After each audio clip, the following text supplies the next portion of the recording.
Coming up on Be Kind, Let's Rewind. Guys, today we're doing a tribute to the late legend James Earl Jones. If I say James Earl Jones, like what movie do you think of first? It's Field of Dreams or Coming to America. Not me. Darth motherfucking Vader, dude. He was born in Arkabutla. I'm sure it's Arkabutla, Mississippi. Didn't know he wanted to be a doctor originally. I wonder what his bedside manner would have been. Let them wait.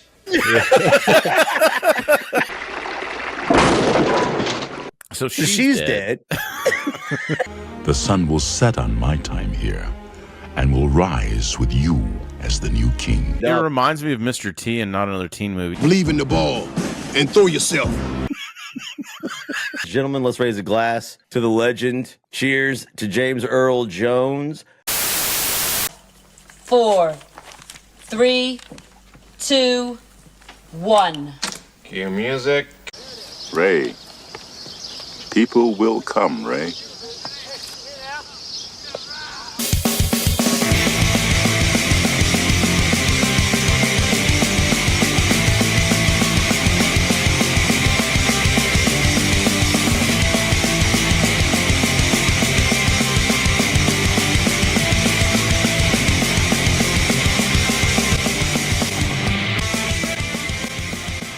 Welcome to Be Kind, Let's Rewind, the nostalgia podcast no one asked for, with your hosts, Chris, Leaf, and Shadwick. American Beauty was taken out. What's up, everybody? Welcome back to Be Kind, Let's Rewind, the nostalgia podcast that no one asked for. Guys, today we're doing a tribute to the late legend James Earl Jones.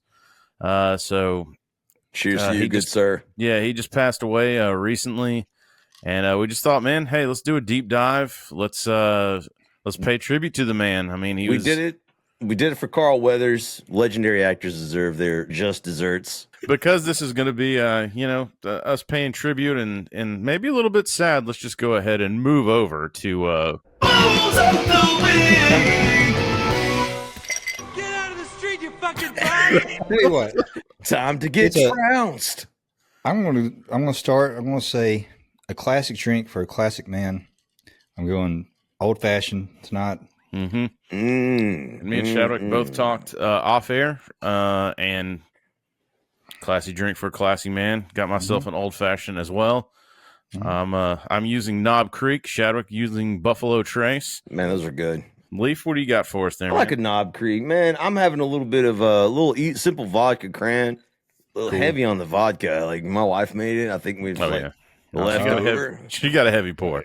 She's going to try to take advantage of you. Be careful. It's a little stiff. Yeah. Cocktail. Well, guys, if you drink enough, it won't be stiff. You in trouble, aren't you, son? If I say James Earl Jones, like what movie do you think of first? And I'll start because the first one that I think of, which is probably odd for the majority of people, is Field of Dreams. Yes. That's the first one that I think of and always have. Shadwick? Yeah, I think it is Field. I don't know. It's Field of Dreams or Coming to America. Yeah, I was going to say I bet Coming to America with you for sure because that's one of your go-tos. Yeah. Leaf? Leaf? Not me. Darth motherfucking Vader, dude. It's voiceover James stuff, Earl Right? Jones. It's what? I thought that he was Vader also, but then like they took the mask off at the end, and it was some like pasty white dude, crusty old white dude, white dude, man. That was a letdown. I have to admit, that was a gigantic letdown. I wish he was just using like a James Earl Jones voice modulator the whole voice modulator. But that's what happens in the future. How amazing would it be if they took off Darth Vader's mask and Luke's dad is black? What a twist! He's like, well, I guess I'm just black from the waist up. Yeah, dude. Oh man. So this man had a legendary career. We're gonna cover a lot of his movies. It was hard to dig up some facts on him. I'm going to be honest. and I'm going to take a shot at all the reporters right now. You want to talk about some lazy motherfuckers. When you have an article that is entitled 10 Things You Didn't Know About James Earl Jones, and it's like, did you know he voiced Darth Vader as one of your fucking top of your 10? Like, dude, get fucked. You went down his IMDb, you whipped out an article, and then you're like, okay, this is my tribute to him. Like, dude, I was digging up like old Conan interviews, dug up some stuff that he did like back. I mean, he was on like Letterman a few times. I found some of those. Like, do your research and stop being lazy assholes. Like, Jesus Christ. Modern journalism, ladies and gentlemen. Check out Wikipedia. Who do they think they are? Us? Yeah, us. What are you doing? You get paid for this? Yeah, you get paid to do that. Jesus Christ. All right, now that's out of my system. Leaf, go ahead and hit us with some tribute facts, baby. Ladies and gentlemen, James Earl Jones. Gentlemen, let's raise a glass to the legend. Cheers to James Earl Jones. Born January 17th, 1931. Wait, was what? It American? Yeah. Dude, my birthday again. Yeah. Oh, shit, it is. January 17th. Wait, who else showed your birthday? Jim Carrey, Muhammad Ali, Betty White. Somebody else we talked about on the podcast had your birthday too, I feel like. But yeah, dude. All right. Legends born on January 17th. Cheers to y'all. James Earl Jones was an American actor known for his film roles and his work in and on Broadway and in the theater. He was one of only a very few performers to achieve the rare EGOT. Yeah, man. The rare EGOT, which for those of you who are uninitiated, that is an Emmy, Grammy, Oscar, and Tony Award winner. You got to get them all to be an EGOT winner. I believe to complete that, he got the honorary Oscar at the end, right? Because he did. For his accomplishments in film. I mean, he's done so many different things. Like, I know, like, for instance, like The Simpsons, right? Like, yeah, dude, he did voice work on The Simpsons. Yep. Yeah, dude. Like, so we're going to talk about that, I'm sure, more of that later on. But yeah, he's been in daytime TV. So it was, you said, so Tony, I believe, is Broadway. Grammy is music. And then Grammy is music. Which he got that for like, I think he did some spoken, some stuff. Like, yes. Spoken word something, I don't remember what it was, but I can't remember exactly what it was either, but he did some spoken word that won a Grammy, and since then he's recorded other books and all kinds of things of that nature in his epic voice. And he was just a huge fan of doing Broadway. Like, that was, you could some of the interviews I saw with him, man, like, that's where he was at home. He was on that stage. Yeah, I think I may have mentioned this not too long ago, but I was trying to find something like just to help me go to sleep one night. And so I was going through Spotify. I was actually looking for Morgan Freeman, just like narrating something, and I came across James Earl Jones reading the Bible. Yeah, I remember you saying that. And I didn't buy it. I mean, hell, I thought everything was free on Spotify, but yeah, no, you still got to pay for God's word. Yeah. That's what I like about the South. Organized religion. Early life for James Earl Jones. He was born in Arkaboutla. I'm sure it's Arkaboutla, Mississippi, on January 17th, again, 1931, to Ruth Connolly. We could probably just say Mississippi. Yeah. Mississippi. He was born in Mississippi. To Ruth Connolly, a teacher and a maid, and Robert Earl Jones, a boxer, butler, and chauffeur originally. Nice. Later on, an actor, and as we do find out later, Jones and his father did not get to know each other, however, until the 1950s, as he was abandoned. But basically, abandoned by his father, and his mother went to look for work elsewhere. So he was at the age of 5, he was basically sent up to Michigan from Mississippi to live with his maternal grandparents, John Henry and Maggie Connolly, on their farm in Dublin, Michigan. Mm-hmm. And Jones found the transition. Are you Irish? Because when I look at you, my dick's Dublin. Mm-hmm. That's a good one. We'll save that one for later. I had to.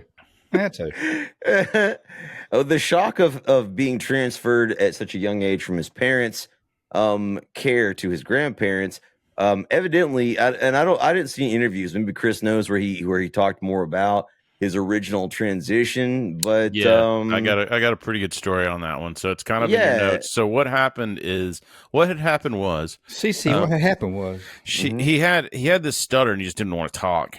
He had a gift for writing, and he wrote. Can't remember if it was a poem or an essay, but the teacher was like, "Hey, essay." The teacher was like, "You didn't write this," but what the teacher was trying to do was like, I want you to get up and recite this like from memory if you really wrote this, because this is I don't think you wrote this. And it was the teacher challenging him to try to like speak and get rid of that stutter and all that stuff like that. And so that's where he kind of made a transition after that and was started on his road to his booming voice of ladies butter. Yeah, right. So like what Can you imagine like he gets up in front of the class and he's like, "It was a cold, blustery day when this bitch made me read in front of the class."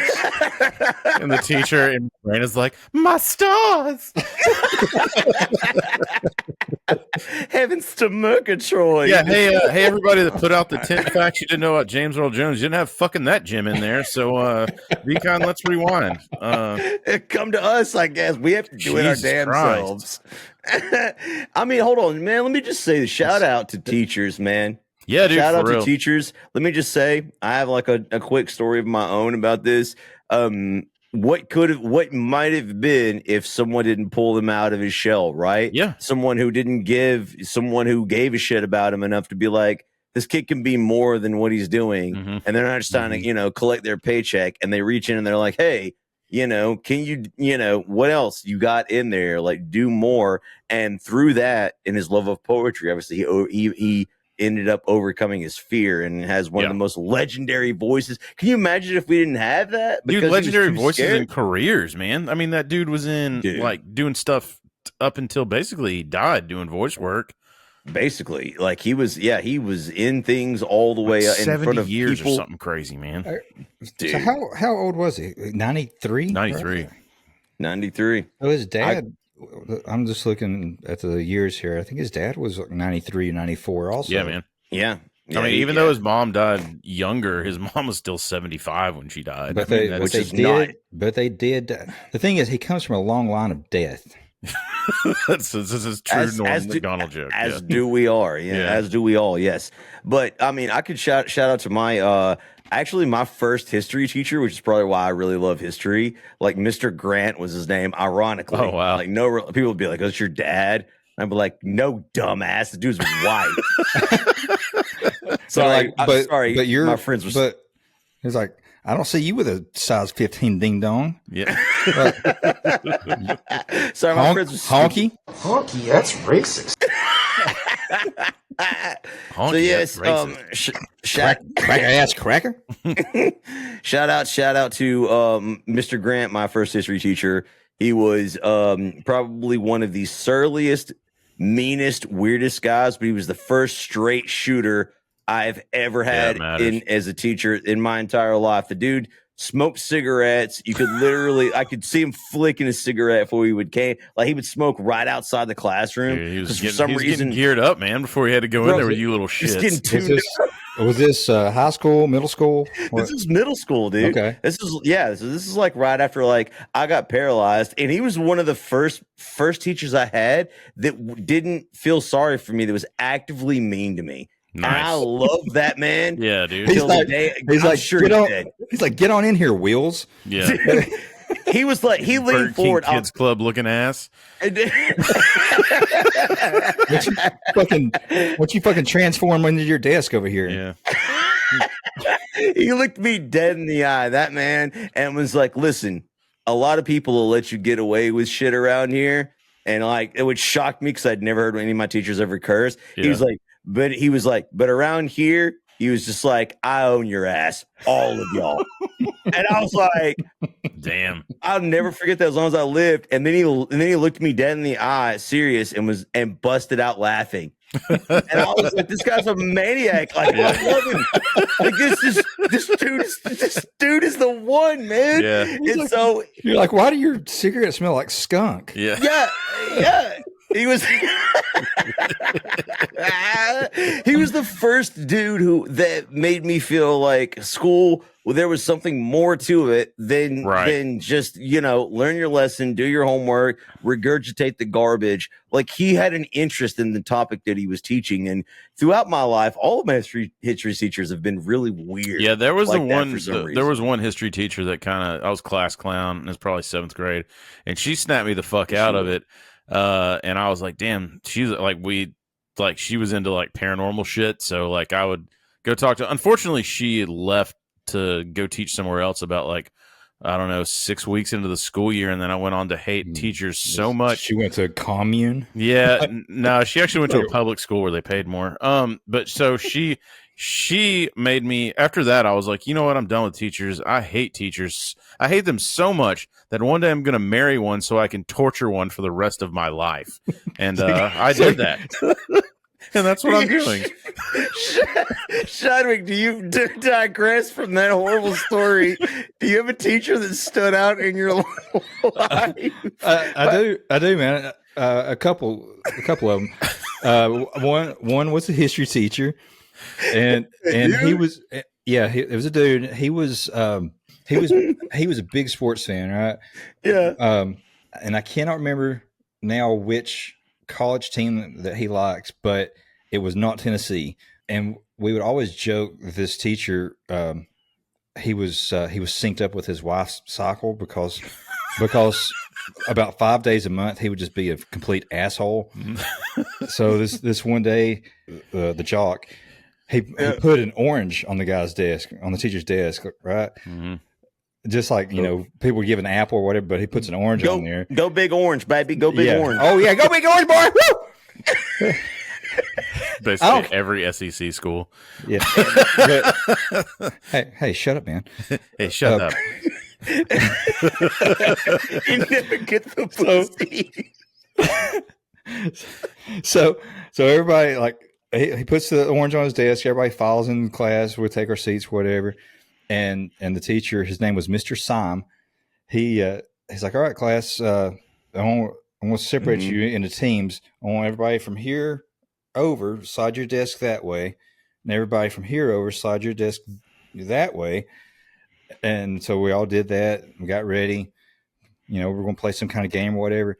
He picks up the orange and throws it through the classroom against the wall in the back.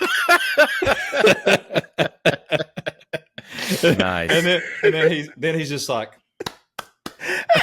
all right, move your seats back. That's awesome. Was this supposed to be an inspiring story? Why did this? No, I just liked his attitude. He was stoic. He had dry sense of humor. Yeah.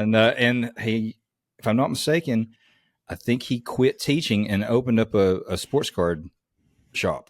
Oh, nice. His dream, no doubt. His dream. That's awesome. Absolutely his dream. That's fucking awesome. And then cool. of course, my art teacher, Mrs. Newell, she's the one that.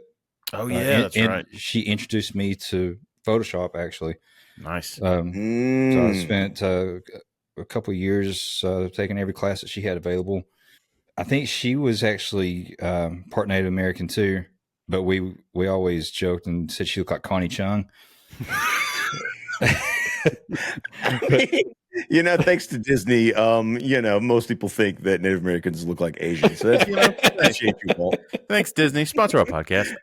So speaking of school, to segue over, he actually went to the University of Michigan, right, Leaf? Yes. James Earl Jones. Wolverines? Yeah, little Jim Harbaugh school. Shout out, Jim. Because 49 love. Since he was living in Michigan, he grew up, was raised by his grandparents, went to Michigan and the University of Michigan. It was initially a pre-med major, which a lot of people didn't know. He wanted to be a doctor. I wonder what his bedside manner would have been. Let them wait.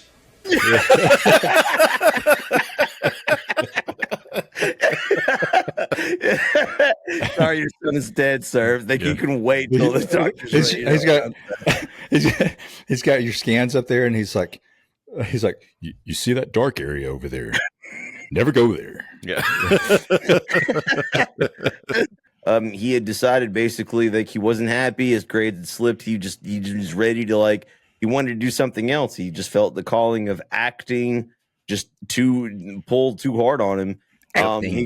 He eventually graduated in 1955 with a Bachelor of Arts, majoring in drama. Mm-hmm. And he also served in the U.S. military nearing the end of the Korean War. Wasn't in any article that I could find online. Yes. Like you have to dig to find this, but he served in the Korean War. That wasn't in the. He's a veteran. That wasn't in the 10 things you didn't know about James Earl Jones. It was right below. Do you know that he was Mufasa? No, I didn't know that because I'm a Neanderthal. They just crawled out of my cave with a spear that I was scratching my ass with. Long live the king. Yeah. So, yes, James Earl Jones was a veteran. Yeah, he man. Served, he served in the Korean War. Dude, yeah. It's not a fun war to serve in, guys. Do your research. That one sucked. Yeah. So James Earl Jones actually achieved the rank of first lieutenant prior to his discharge, or first or second lieutenant. Yeah, like he was up there. Like, yeah, he did. He was, and he evidently excelled. He was in the drill team, which my brother actually was in the drill team, and he loved, all of his military buddies and compatriots. Like, so he had a distinguised military career. Actually, man. Even though it was sort of short lived. That's a big deal. I've never been on a team, but I do enjoy some drilling. We're very much aware. We are, and so like you don't. Following that, what it's like. Following fucking that, teachers. Do you get grades? No, she corrects your spelling. It's a withdrawal failure every night. Did she mark you up with a red pen? Yeah. She's like, you probably should drop this class.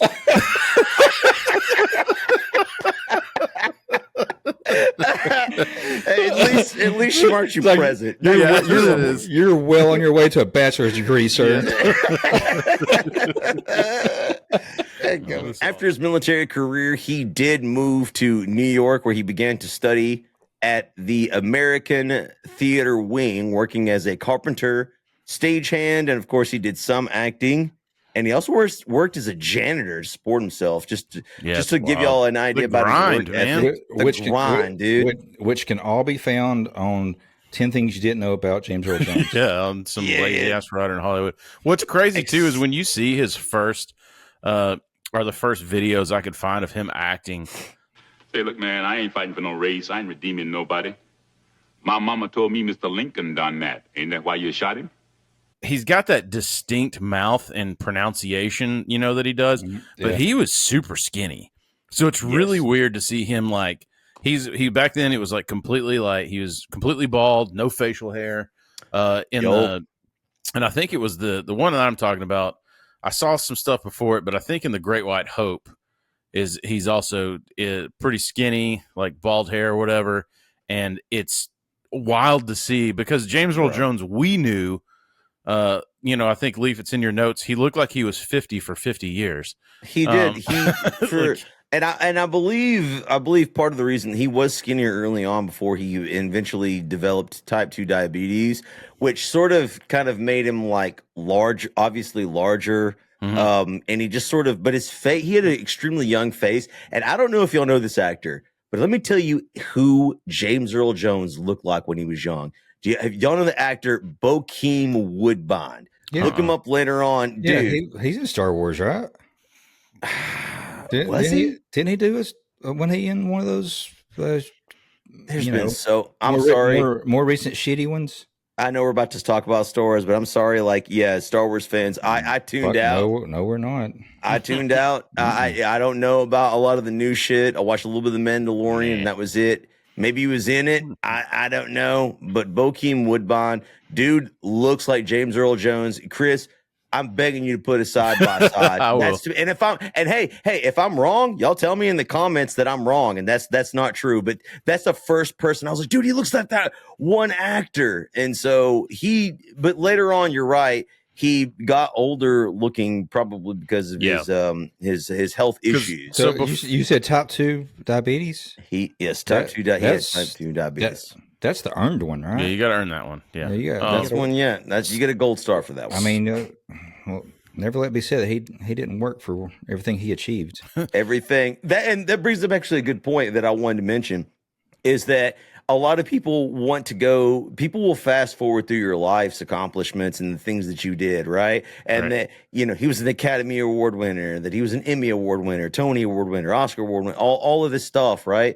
Like, and they'll skip past the amount of time he worked as a janitor. Dude, for like 2 or 3 years as a when he stagehand. Served in the freaking military. When he served as a military like lieutenant, like graduating from University of Michigan, like the man worked his ass off at everything he did. Like, he didn't get legendary status because he had a cool voice, which even that he had to work at because he had to stutter. Yeah. So it's like everything he did up until this point was constant work and trying to perfect his craft at whatever he did. And that was his personality type. So when you see people like this of legendary status and reap all these rewards, my statement to you is, you got to put your nose to the grindstone, and your talents will come up and things like that will help you, but you still have to work really, really hard. And so here he is in 1955 working as a carpenter and a janitor to support himself. So he can do his dream with his passion. So he can do his dream. Yeah. Jesus was a carpenter. He was. He didn't have a voice like that, though. I bet. I mean, we don't know, but no. Just an update. I was wrong. That Bokeem whatever is not in Star Wars. Okay, good. I was thinking of another guy. So thank God. So he acted acting. Like I said, as a janitor supporting himself. And then we found some shout out. You sent a picture I'll put in here. Doing some screen tests for the 1969 series, little known thing called Sesame Street. And he's credited, from what I could find, as the first celebrity to be on Sesame Street. So the article I read said, it's a quote from him. He's like, I really didn't think the show would work. They had me on there doing the ABCs, and I didn't even have to use cue cards. And I sent you a video. You can load up there. A,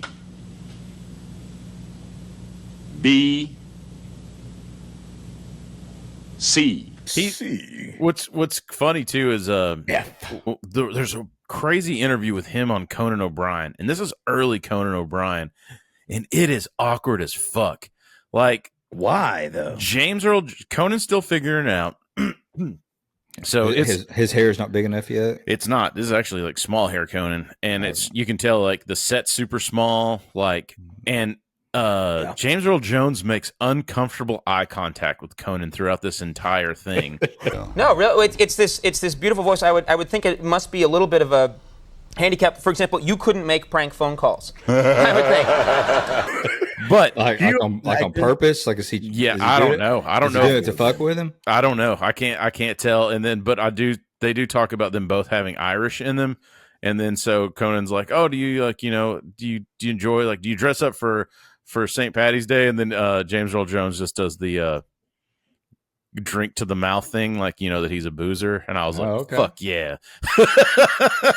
And then, dude. But it was crazy. They were just, Conan was telling jokes, and it was just, they weren't really landing. And then sometimes something would land and James Earl Jones get that big laugh or whatever. But it was a really interesting interview to watch. Like, I'll put some of those, if I can get some of those clips in without NBC being jerks, but slapping us, being a bunch of peacocks. Yeah, they are. So, all right. So in '69, giggity, he was on Sesame Street, right? Mm-hmm.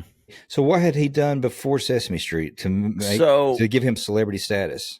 Okay, so basically he was in a bunch of plays, right? And one of the plays we're going to talk about after the Star Wars thing. Okay. Like, it was actually his first role, and this is where he honestly looks like Bokeem Woodbine to me.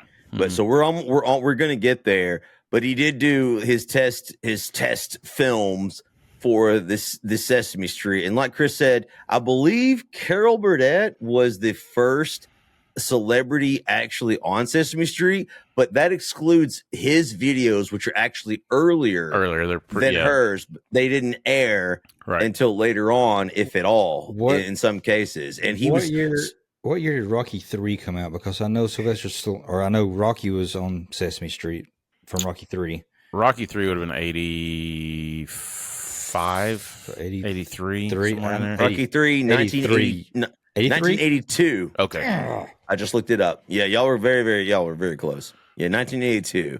So he was Rocky. So he did the, like I said, the Great White Hope, where he plays Jack Johnson, which I believe the singer songwriter. Yes. Yeah, no. Yes, very same. But yeah, he because I believe this was a play, and then it was adapted to film, and I believe he played the same role in the play.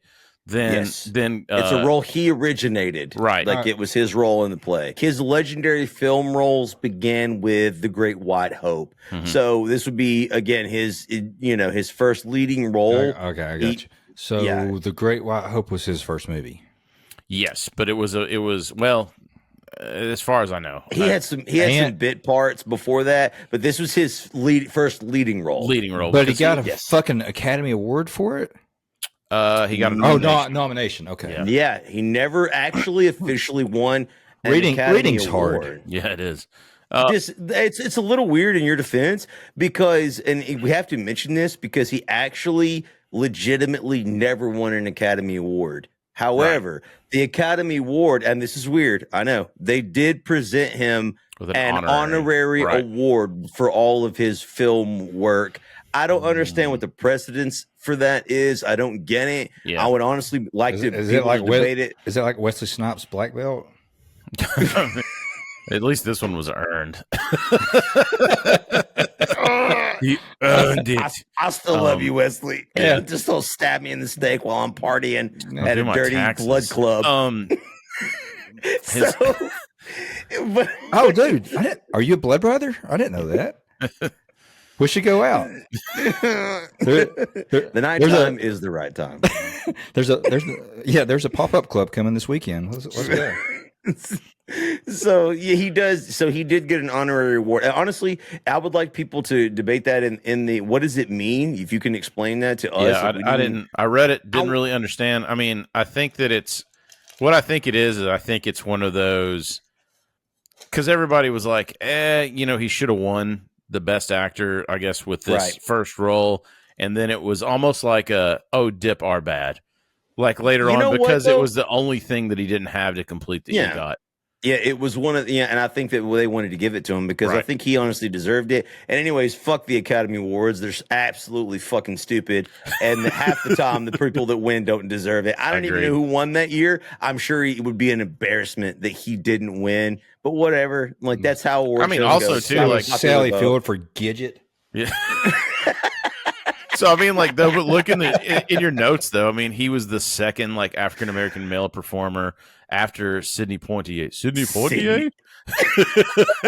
To be nominated for this award. So, like, that's a big fucking deal. And this probably was the Academy being like, you're wrong. Yeah, I agree with that. Honestly, that's kind of how I felt about it. Is that the Academy was like, maybe you did deserve it after all. Looking back on all of your work, like we didn't award it to you at that time. I wonder why. Dip our fault.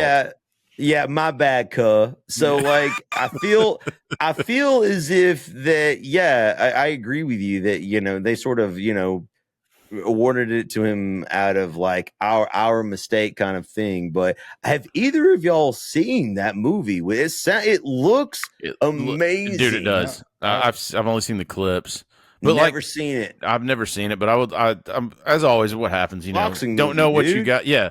Don't know what you got till it's gone type situation. I always go back and watch, like, unfortunately, when these people pass away. But speaking of the Academy, it leads me to shit stuck in my head this week. Bye, Mom. Bye, Jane. I am truly jealous you got to suck on those tits when you were a baby. Yeah, well, at least you got to suck on your dad's dick. All right, so back to the tribute. James Earl Jones is looking down from heaven, like, yes. Yeah. Yes. You know what? I respect it. So we'll go ahead and get into the big one here, which all these facts that I found, all two of them about Star Wars.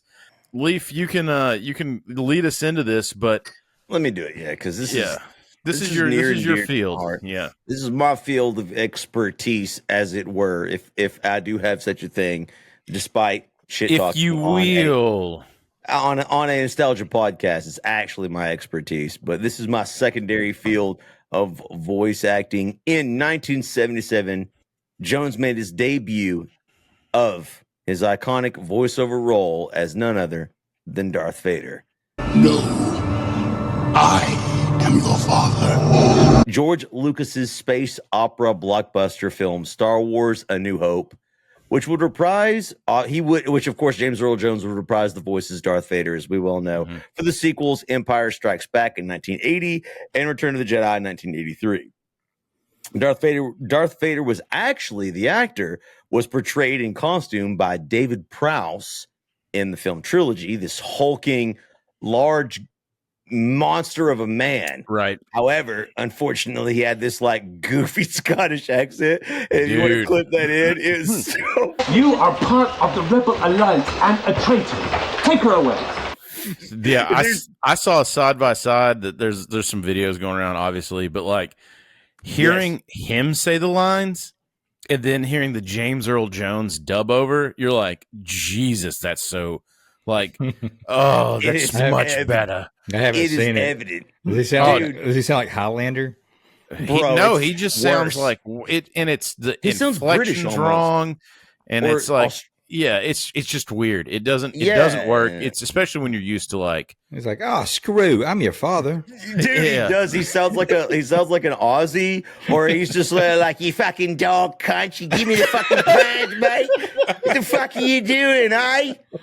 You fucking budgie hugging bitch. Yeah, that's literally what he sounds like. Like he's the worst. Yeah. And here's the thing: the people that are on there's interviews with the people that are on Star Wars, like filming it, and they've never heard Darth Vader. Like, he's this hulking monster of a man, you know. And then as soon as he starts speaking, people are like, "There's no way this is it," and immediately became evident to George Lucas and everybody. Is it like in Grown Ups? That dude at the pool, he's like, "Hey, what's up, ladies? Oh, you're from around these parts, eh?" Yeah, it's wait till you see it, dude. It's so bad, bro. It's so bad. Dude. So they obviously enlist the help of James Earl Jones to voice over the content, because this guy's accent's just not cutting it clearly. He doesn't sound intimidating. Darth Vader's massive. He's huge. So what we end up getting is James Earl Jones voicing over all of the lines.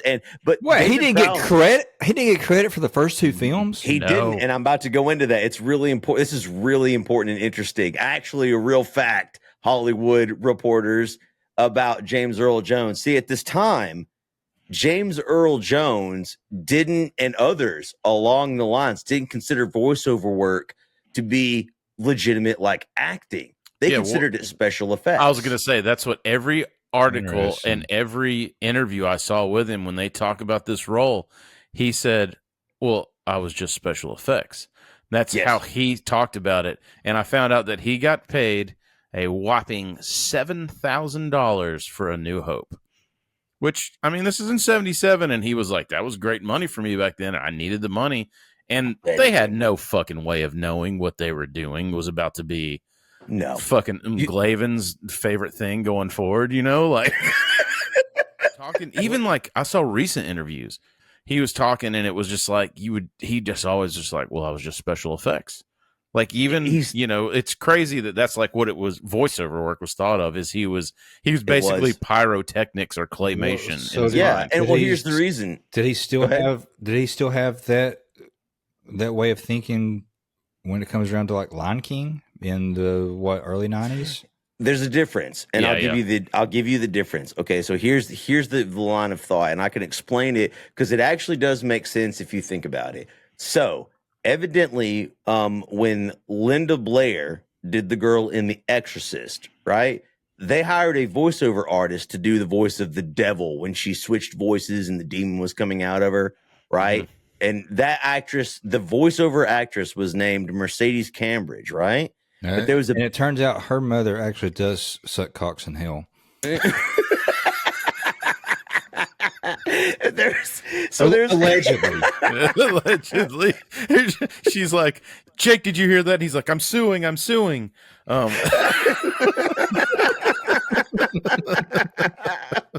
it. So there was a controversy as to whether Mercedes should actually get credit, right? Mm-hmm. Because here's the thing.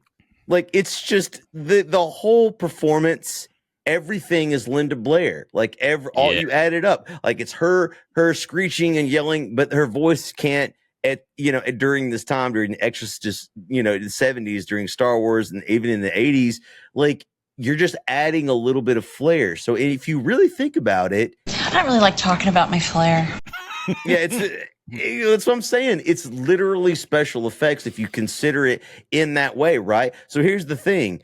Even though we all just got done like making fun of David Prowse's weird Scottish Aussie accent. Oh, screw. The truth was the actors were responding to David Prowse. They were right, exactly. He's running the lines in that clips. If you can find those clips, he's running the lines. Yes, and so what they have you to respond to him. Yeah, exactly. And what you have to remember is the actors you're watching, Princess Leia, when he's like, you're part of the Rebel Alliance and you're a traitor, and he's like, take her away. She's acting to David Prowse, not to James Earl Jones. James Earl Jones is just sort of basically glazing over this guy's lines. So to James Earl Jones's thought process, he's like, I'm not the actor here. David Prowse is the actor. He's the one acting as Darth Vader. You see how mad he was, and he's like, dude, you're gonna, I want the plans, and he's force choking a guy. James Earl Jones didn't do that. He literally sat and like coming me. From James but when he did The Lion King, he was providing life to that character.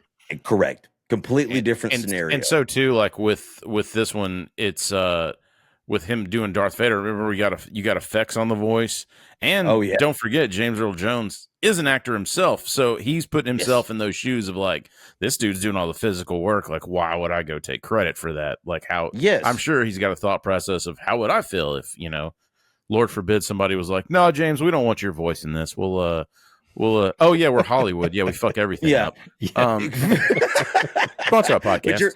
But you're making a good point, because you said even until later in the interviews, he still sort of had that thought process, and he admitted it in the interview. He was like, I was in the camp that believed that my voice was just special effects added to the actor, because you have to remember, James Earl Jones is a Shakespearean actor. Like, he is this and he is that, and he has all these accreditations even before he ever made any money really doing it necessarily. Yeah.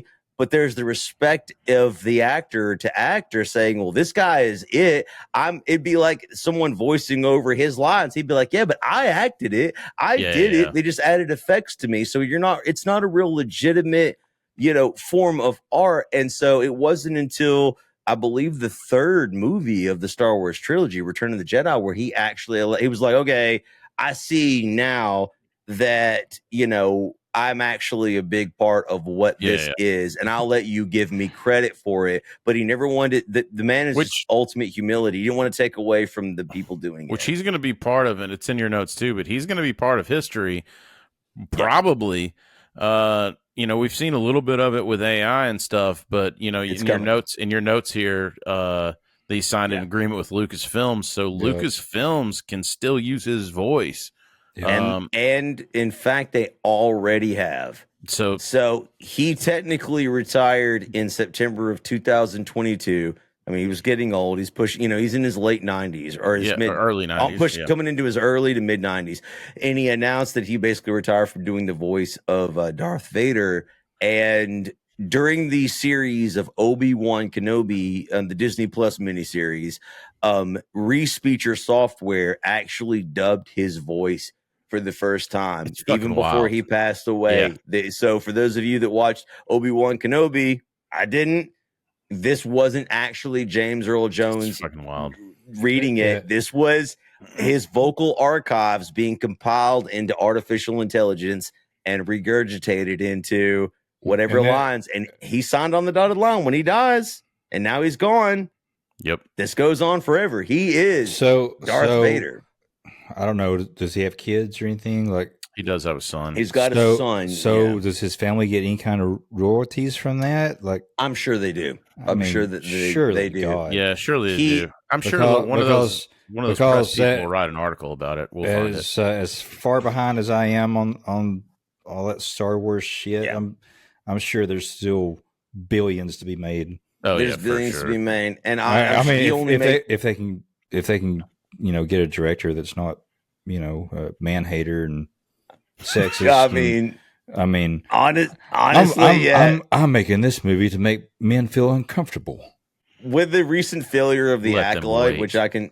What? Recent failure of the. I said, let them wait. Let them wait. With the recent failure of the Acolyte, which we haven't gone into, and we don't really need to. It's all been rehashed. It's basically a dead series, and it's over.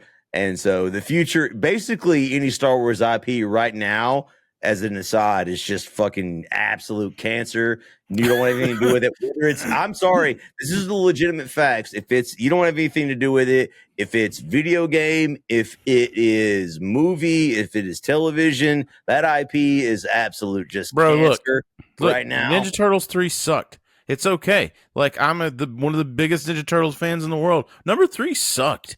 Michael Bay's shit sucked. Like, it's okay to say that. Like, because sometimes people just milk that fucking cow till you just got. It's funny because it's true. So let's move on from bashing them to Conan the Barbarian, which I completely fucking forgot about. Right? Really, dude? Yes. Baby. Like, I don't know why. Like, I just completely, when I think of him, like I said, I think of Field of Dreams, dude. Sandlot. Was it? It was Conan's mom, right? He fucking decapitates her. I know. Like, but I don't know why. Like, maybe I just haven't seen Conan the Barbarian enough.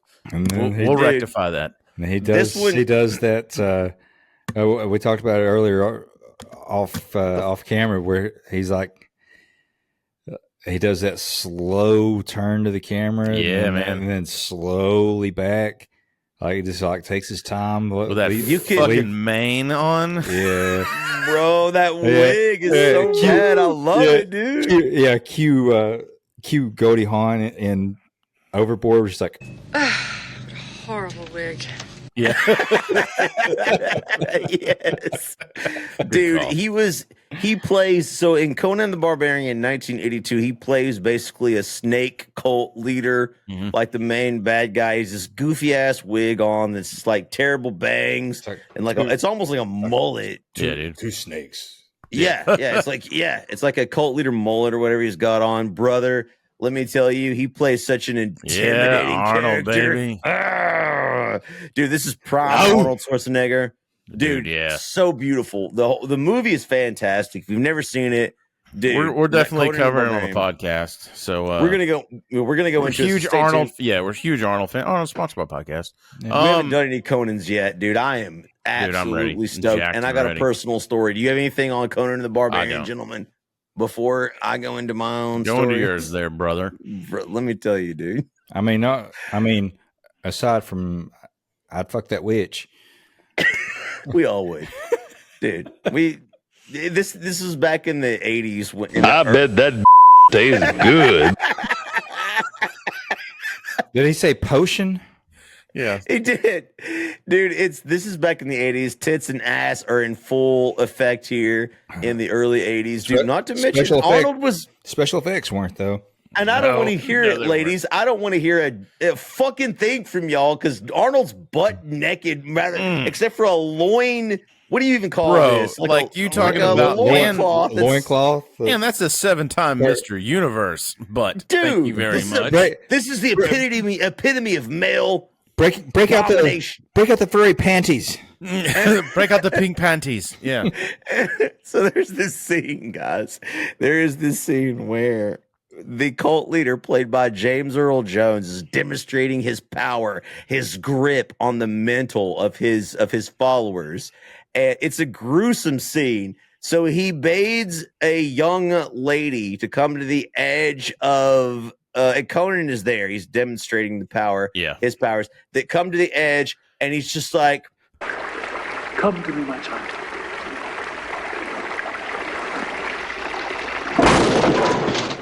And this bitch just fucking nosedive off of the cliff, just slams into like the wood grain paneling at the bottom of the stage. I don't even know why it was wooden, but she crashes through. She's dead. So she's dead. And I remember she's laying there like all like Family Guy style, like gnarled up. My brother and I are like, we're like kids, and we're like Scrooge McDuck should do when he hits a goal. Yes, dude. we were dying laughing, and I'll never forget one time we reenacted the scene just randomly. And I remember my mom was just like, "You guys are done watching TV for like after this." And then after that, Leaf couldn't walk anymore. That was it. Yeah, turns out you got Scrooge McDuck. Believe it or not.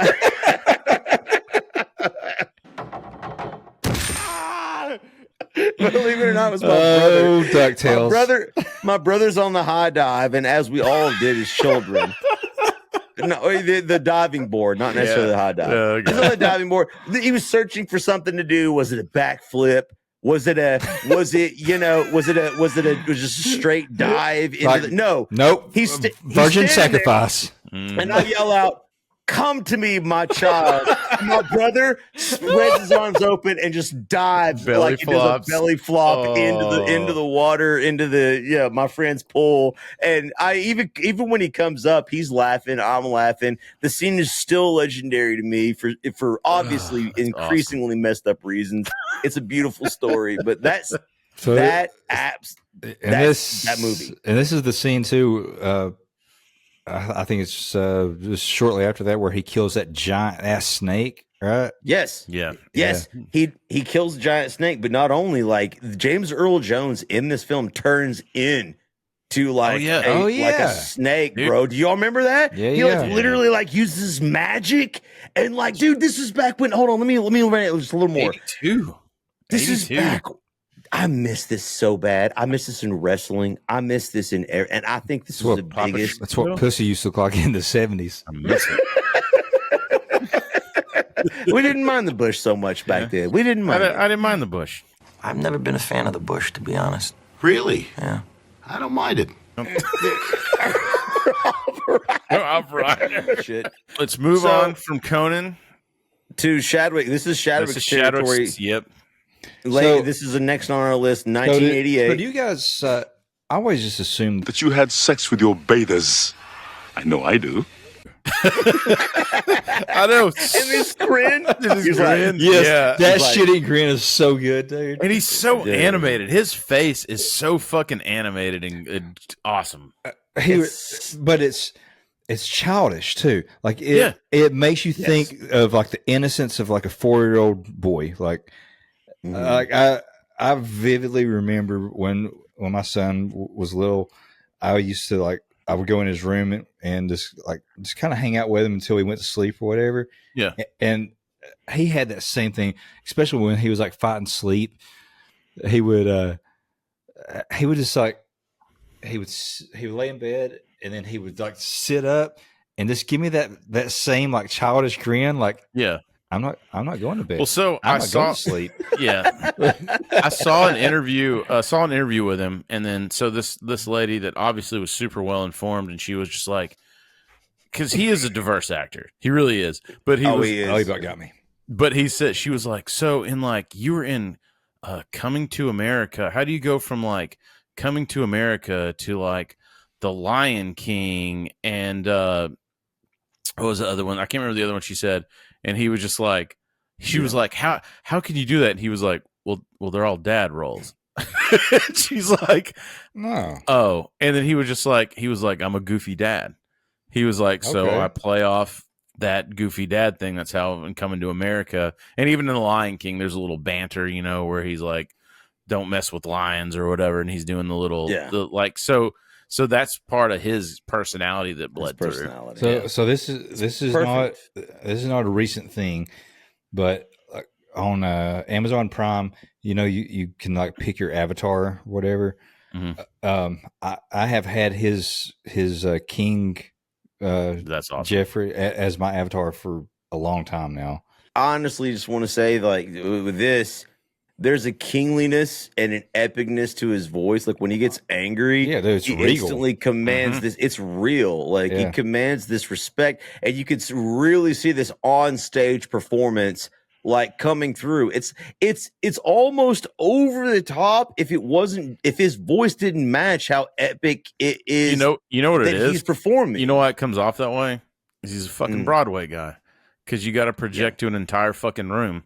And so that's where a lot of times people. I agree. That was the thing that Lorne Michaels, the only thing, well, obviously he was wrong, but one of the only things he was afraid about Chris Farley was when Farley was doing these sketch comedy shows on stage, he's projecting so big because of the audience is so far away or whatever. Like, how's that going to translate to TV? Is that going to be too big for TV? And it's the same thing with James Earl Jones, where it's like, it's not. Yes. But that's why I think he's like that is the Broadway stuff. 100% agree, but yet somehow he can meld that personality with the goofy fatherly personality, and it turns into a believable character. Royal Bathers, dude. Like, I have sex with my bathers too. Like, yeah, he really did personify a king in that. Like, yeah, he did. When they come to Queens and they go to the apartment, he sees Akeem's like employee of the month thing on the wall. It's like, yes, my son works. Exactly. But again, there's some dad in there too. Oh yeah. There's some dad in there, like some actual fatherly advice where he's basically like, look, I know you want to be in love. You have responsibilities, though, and like that's like the essence of masculinity. A lot of times is that saying it's about love. Yeah. Like how many fucking times have we talked to Shadwick talking to your son, or me talking to anybody that's like younger trying to like spit advice, or my parents doing the same thing to me, and I was like, no, I know better. I just go off and do this and go fuck myself. And I did, and you do. But that's true. That's what it is, and that it's that he actually loves his son. I can't believe we're not cellmates. James Earl Jones in this somehow is able to portray this kingliness and meld it with fatherly vibes, and you could just feel it. It's like, hey, he actually loves his son. He wants to succeed. He wants what's best from him. Right. But he's like, listen, eventually you're gonna have to put away all these childish ideas of like trying to be in love and all of these things, right? He just needed time to sow your royal oats. Yeah, that's what he thought. Erroneously, right? But the idea is that you're gonna have to be king. You're gonna have to run things. I'm gonna live forever, and that is something that every father kind of should understand when it comes to being with their son. It's like, okay, I'm not going to be here forever. Let me give you everything that I have. This is what you're going to need to be the best person that you are. And you try your best to impart that on them. This is much needed balance. This is much needed balance too in this movie because it's a comedy. Yeah, you got to have a straight man. I know Eddie Murphy kind of plays the straight man a little bit. Eddie's always going to come through, but like James Earl Jones has a little here and there, but he's mainly like the driving force of this movie for the plot.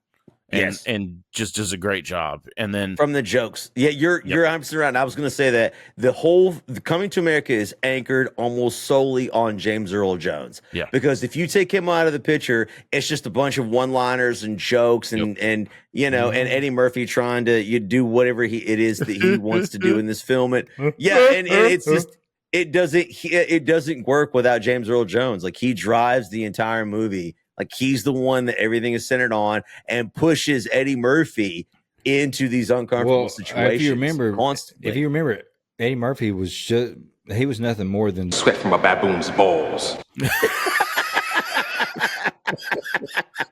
I thought he was diseased rhinoceros pizzle, or was that Samuel L. Jackson? No, it's the same. Well, no, that was him. Yeah, that was Samuel Jackson. Yeah. It was Samuel. Yeah, but he knocked him down. Yes. Yeah, that was right before he got away with that truckload full of Soul Glow. Also, shout out Arsenio. You live on forever. Shout out forever. So let's move on to Field of Dreams here, because you're up, Chris. Field of Dreams. What's you're up. Great is I was reading an article about this one, and when his agent calls him about this movie, turns out this is also the only weird fact that I found. He's not a baseball fan. Never was. Really? Yes. Never was a baseball fan. Wow. Which is, I mean, I guess he's just a theater guy, dude. I don't know. Too boring for him, or not? I don't know. No, a sports guy at all. I from what I gathered, he wasn't a sports guy. Like I know people that are football fans, but aren't baseball. Yeah, from what I gathered, he wasn't a sports fan at all. But that doesn't surprise me, dude. Like theater I don't know any soccer fans. Yeah, I come, for instance, like these two definitely are sports fans. I come from a theater, choir, like singer performance background. Boy. I don't really have the fucking choir boy. Yeah, I understand the rules of the games. I enjoy watching it with my friends, but I personally have no interest in sports necessarily outside of being with my boys, enjoying games. I understand football, I understand baseball. I played baseball like when I was a kid more than any other sport. Man. Dude, I love sports. I love playing with them, but I don't have any interest in others playing sports and things of that nature. So I surmise, obviously, I didn't know James Earl Jones personally. I surmise he was probably the same way, as that he understood sports. He enjoyed it for what it was, but he didn't take any active interest in who was the top athlete or what was going on. So his agent calls him about Field of Dreams. So they send him the script. He's going to play Terrence Mann, who's a writer. Terrence McKinnon. And so they give him this, like, they said, hey, man, there's this, it's a big part. You've got this big speech in it, but there's no way that's going to make it in the final cut. It's just too long, and they were like, okay, but we'll read for it and we'll do it. And that's fine. And that speech they're talking about is the iconic speech that we all know from Field of Dreams that he gives. Imagine they getting cut, dude? Because it was so long. Like they, normally they'll come from miles. Yeah. Like when he gives that whole speech on the baseball field, because it's I don't remember what it was cut down to, but the original one was like, it was, I want to say they said it was like 9 minutes of dialogue or something like that.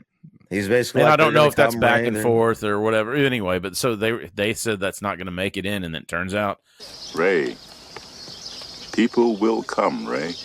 That's his, iconic speech in that, which just goes to show you, like, agents don't know what the fuck's going on either. So, that speech slays, though. So if they're that speech is so good. If anybody's watching this now that's not watched an episode before, our buddy Leaf here is a voice actor, and when we started talking about doing this, unfortunately, James Earl Jones died just not too long ago, and we called an audible. We were planning on doing a different episode, but we were like, well, we got to pay tribute. Yeah, that shout out. But Lee started like texting our group chat, like he was going on and on, like, and I love it. Like, yeah, man, I'm the same way. Like, something I'm passionate about, I'll just like gush over it. But it was funny because Leaf was just talking about, he's such a legend, like, and he starts talking about his voice work, and I'm like, Jesus, Leaf, like, if he reads it, you will come. Yeah. Dude, I would, dude. Yeah, dude. It's just like, it's something about being able to portray that gravitas, but he's just so nuanced. Whether we're going to talk more about that like here in a second, but like with his Darth Vader, he has this grit and energy to him, and he can completely reverse it and play somebody soft, somebody inspiring. It is what you want from a voice actor, but his voice carries this weight you can't replace. Yeah, at all. Do you think Chris Nolan thought about the gravitas of Darth Vader's character when he did The Dark Knight Rises, when he modulated Tom Hardy's voice? He lowered the register. If you guys can find it, it sounds almost the same with that distortion. That distortion sounds very identical. I never thought about that, but So there it is. So there's a version, you can find it on YouTube. It's like the original cut of the first scene of the movie. Mm-hmm. It came out. Airplane. Yeah, the whole part in the airplane, and it's more of like Tom Hardy's voice. It's kind of a higher register, and when they played that for test audiences, they were like, we can't really understand what he's saying, so he lowered the register. And I don't know if he took into account the fact that Darth Vader is such like this polarizing character that this like. I never made that connection. But that's smart. He just demands attention, and respect. So maybe he was trying to force that onto the Bane character. Yeah, I absolutely 100% agree with you. Yeah. I believe that's what he was trying to do. I believe Darth Vader probably was an inspiration. I could tell you, one of the reasons why, not to get too deep into it, but if you're talking about like sound waves, right, from a voiceover artist, if you're soundproofing your booth, it's very, very easy to soundproof your booth to disrupt higher wavelengths, right? So higher wavelength voices are literally much easier to disrupt. Lower wavelengths penetrate. So first thing you learn, which is the reason if you have a voiceover booth, it's so easy to block out so much sound. But if you have a rumbling truck, those low registers just sort of they will drive straight through your soundproofing material. To that point, my dad, who's a musician, recorded with a whole bunch of artists and stuff. But he was recording with somebody that recorded with Tom Jones. And Tom Jones kind of had a baritone voice. And they said that Tom Jones' voice was so powerful because of that baritone that it would literally shake the glass in the studio. And they had to fix that because some of that vibration was being picked up.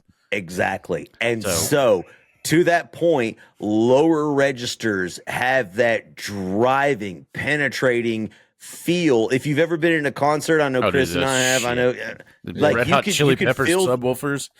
You can feel the bass penetrating your soul, your essence when the bass hits, making those titties shake. Yeah, it's the reason why the trailer guy voices pound so hard and it drives through you. It really brings your attention. You almost feel it on a visceral level. Right. And so when you have those types of voices like Darth Vader, like Bane, modulated to the lower register, you start to really feel. You can really feel it. It's so much more engaging many times. Do you feel in charge? Dude, when he's beating Batman up, I remember feeling that scene was intense to me. And honestly, the sound was turned up so hard, I could feel when he spoke, hitting me in the soul, in the chest. Is that where you picked up that phrase about uninitiated? Yeah. That's where I nutted. That's what I was as soon as it blasted me, I was like, oh, dude, it was so cool, dude. And of course, as soon as he broke his back, Gibbs was like, he fucking did it. He fucking did it. So, dude, yeah. All right, back on track. Let's move on. Let's move on from Field of Dreams. We'll just touch these. The Hunt for Red October. Don't remember it. Me Patriot either. Games. Don't remember it. But let's get to the Sandlot, because the Sandlot, Leaf, your description here. Would you like to read that? I'd like to let me read you my description of James Earl Jones's character in The Sandlot. Despite what people will tell you, James Earl Jones plays a guy who is a plate crowding asshole in the sport of baseball and gets what's coming to him. A blast straight to the dome, a chin. What do they call it? Sweet chin music. Well, he turned the lights out, man. That's what happened. Yeah. He gets hit in the head because he talked about how much he loved crowding the plate. He gets popped straight in the dome for it. Goes blind. Don't wink at him, retires. Kid. Yeah. Retires and picks up a monster junkyard dog to harass the neighborhood children. So I, unlike those writers that found that had the top 10 facts about James Earl Jones, I went digging through the Sandlot as well and found an interview. So the story goes is this: James Earl Jones obviously not on set for a whole lot for this movie. He's kind of just in on that last scene, kind of the tail end. Yeah. All the kids are terrified to go talk to him. Well, the actor that plays goes up to him, and he's like, you were Darth Vader in Star Wars? And he said, James Earl Jones looks down at him and he goes, no, I'm your father. And like all the kids are like, yeah, like, you know, it's dude, like I'd have popped a 13-year-old boner right then. And so like just hearing that story too, and then seeing those other interviews with him talking about being a goofy dad, cool, like that all dude. that just checks a bunch of boxes, and that's straight from the cast of Sandlot's mouth, not from some shitty reporter that used Wikipedia. So you know, we actually should do a top 5 short. Like, no joke, we should do a top 5 short. Yeah, because like these facts are ass out there. We got the real shit here. Yeah, on Be Kind, Let's Rewind. We got it. So there was the Big Bang Theory on what was it, CBS? I guess. Yeah, they were all like big like sci-fi comic book. Yeah. You know, enthusiasts, or whatever. One of the characters, Sheldon, he actually meets. I think by chance he meets James Earl Jones like in a diner or something, and he comes up and he's like, you know, completely geeking out about Star Wars. And when he comes up, he's like, Let me guess. You like Star Wars. and like, you know, he's presenting this scenario like he's being bothered by another Star Wars fan. He's like, right. I have one thing to say to people like you. I like Star Wars too.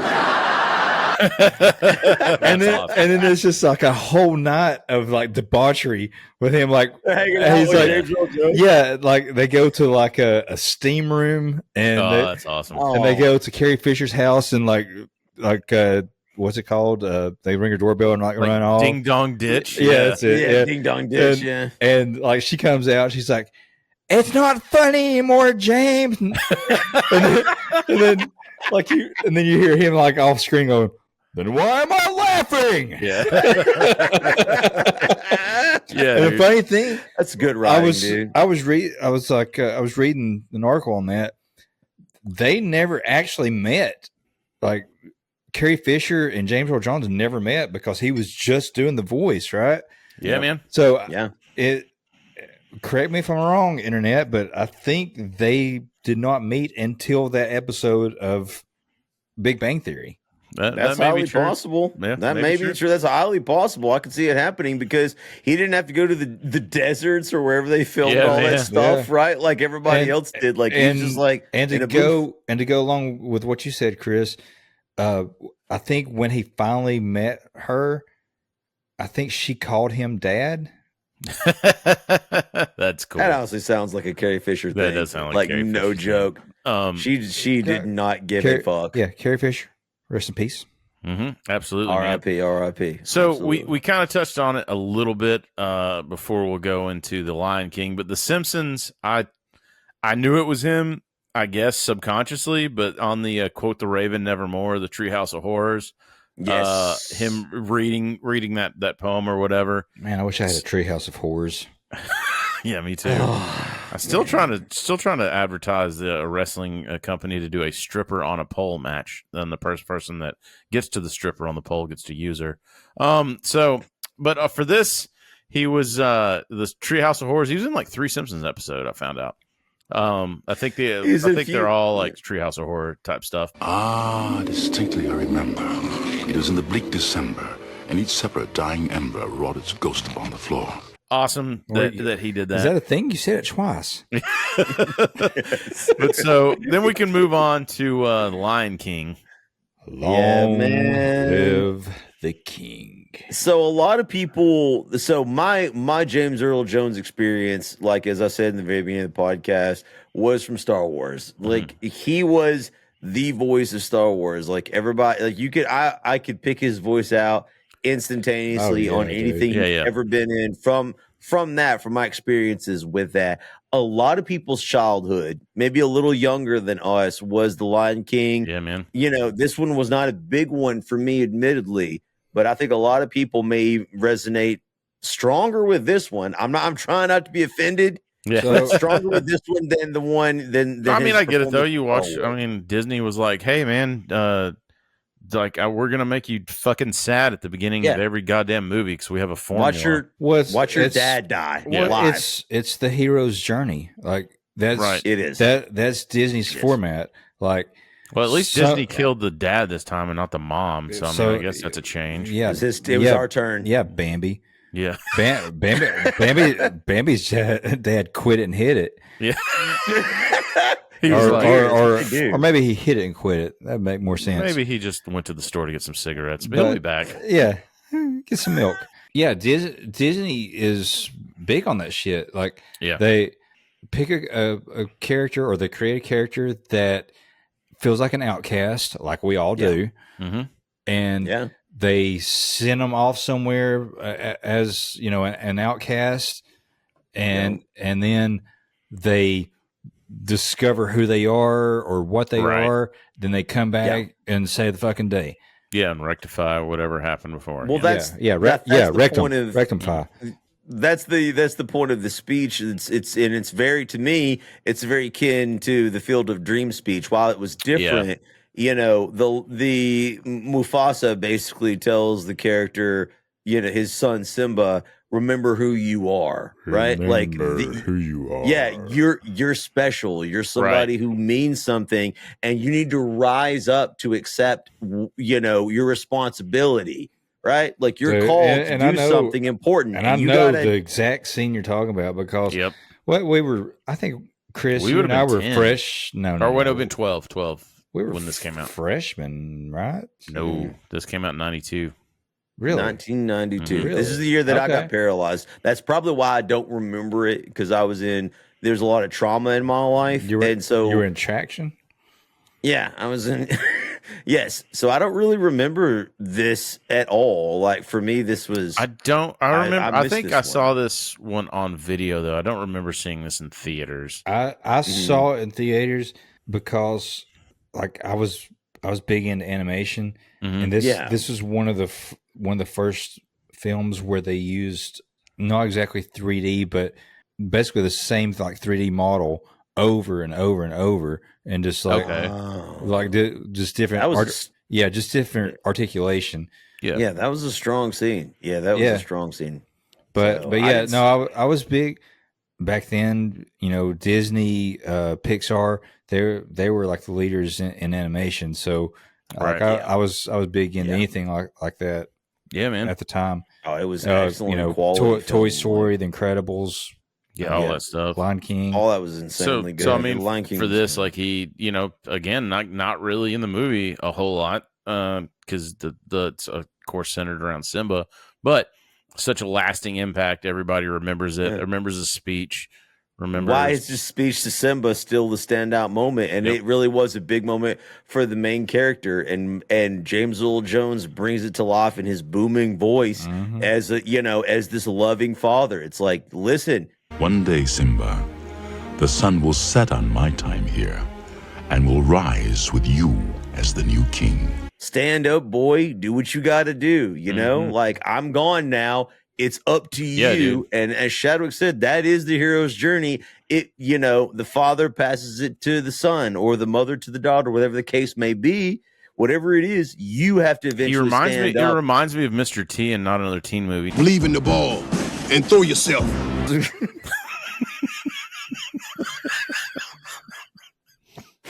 I couldn't have said that better myself. Taking a shower, whipping other boys with a wet towel. Can tell you kind of like that. Whoa.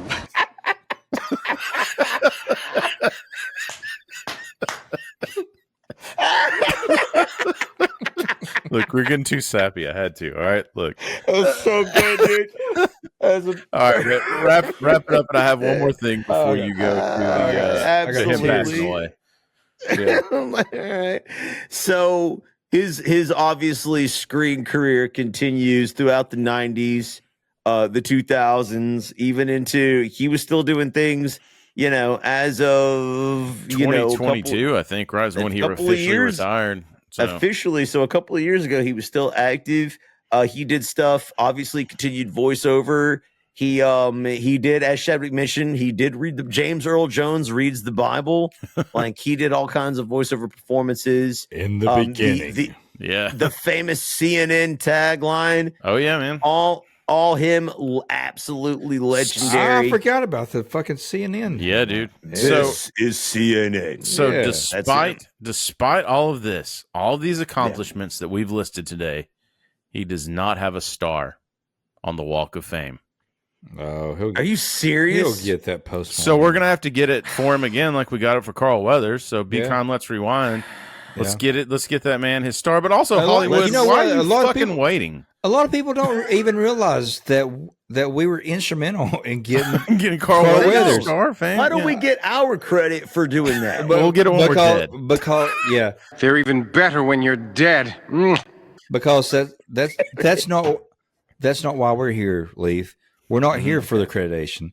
We're here to pass the information on to everybody else. You're absolutely right. Like and subscribe.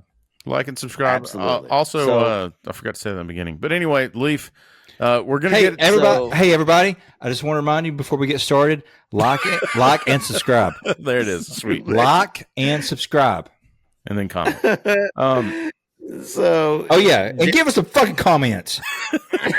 All right, Leaf, bring us home, man. So when did he pass away? Ladies and gentlemen, James Earl Jones did pass away September 9th, 2024 due to complications from type 2 diabetes at the young age of 93 years young. He leaves an impressive body of work for the world, all of us to continue to enjoy, hopefully for many ages to come. Boys, last cheers to James Earl Jones. Cheers, lads. We'll see you on the other side. And guys, with that, it is time for to lead us over into our Norm Macdonald clip of the week. Officials in Disney World have ordered their ride, the Extra Terror Estriel, to be shut down until it can be made scarier. When the attraction reopens in 2 weeks, it will be exactly the same, but missing 6 bolts.